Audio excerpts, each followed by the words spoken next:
Hello दोस्तों, स्वागत है आपका मेरे चैनल हाउस ऑफ अल्फा में।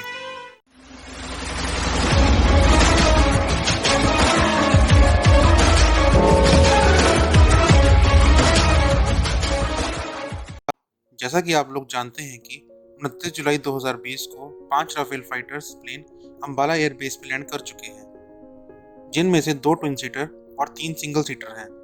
इस बात में कोई दो राय नहीं है कि ये राफेल एयरक्राफ्ट भारत के लिए एक गेम चेंजर साबित होंगे। मगर आप लोगों के मन में ये सवाल जरूर होगा कि ये राफेल फाइटर ऑपरेशनल कब तक होंगे। आप में से कई लोग ये भी सोच रहे होंगे कि ये फाइटर एयरक्राफ्ट 2 से 3 दिन के अंदर ऑपरेशनल हो जाएंगे, मगर जैसा दिखता है वैसा होता नहीं। तो आज की वीडियो में हम आपको इससे ही जुड़ी कुछ बातें बताएंगे। राफेल फाइटर्स का जो वेपन स्टॉक है वो इनके भारत आने से पहले ही पहुंच चुका है और इनकी डिलीवरी जुलाई के पहले सप्ताह में ही पूरी हो गई थी। इन वेपन्स को अंबाला में स्थित वेपन स्टोरेज फैसिलिटी में रखा गया है, जो फैसिलिटी पिछले साल के अंत में ही बनकर तैयार हो चुकी थी।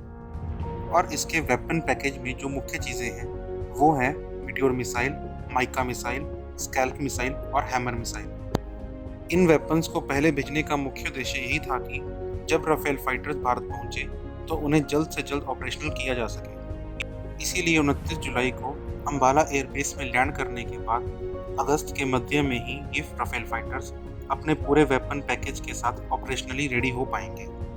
लेकिन अभी भी इसका मतलब ये नहीं है कि इसके बाद ये सीधे ही LAC पर बाकी फाइटर्स की तरह एयर पेट्रोलिंग करने लगेंगे, बल्कि उससे पहले इन फाइटर्स को अंबाला एयरबेस में गोल्डन एरोज नाम की नंबर 17 स्क्वाड्रन में औपचारिक रूप से शामिल किया जाएगा।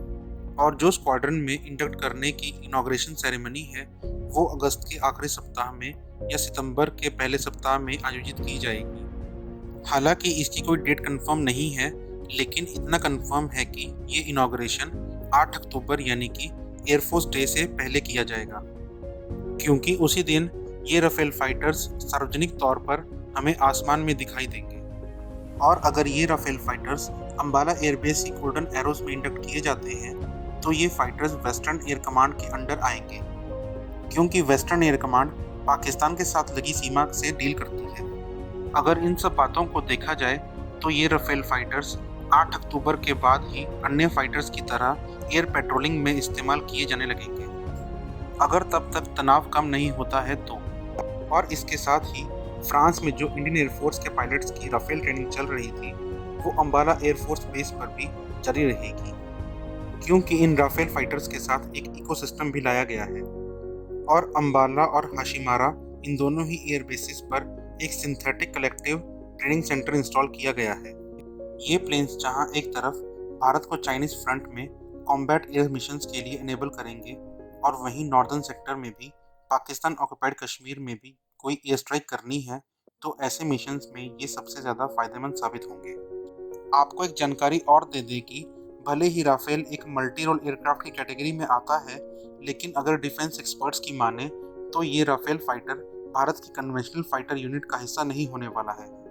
यानी कि ये फाइटर कुछ ही स्पेसिफिक रोल्स के लिए इस्तेमाल किया जाएगा, जैसे कि न्यूक्लियर मिसाइल की डिलीवरी के लिए इसे एक स्ट्रेटेजिक वेपन डिलीवरी के तौर पर इस्तेमाल किया जा सकता है।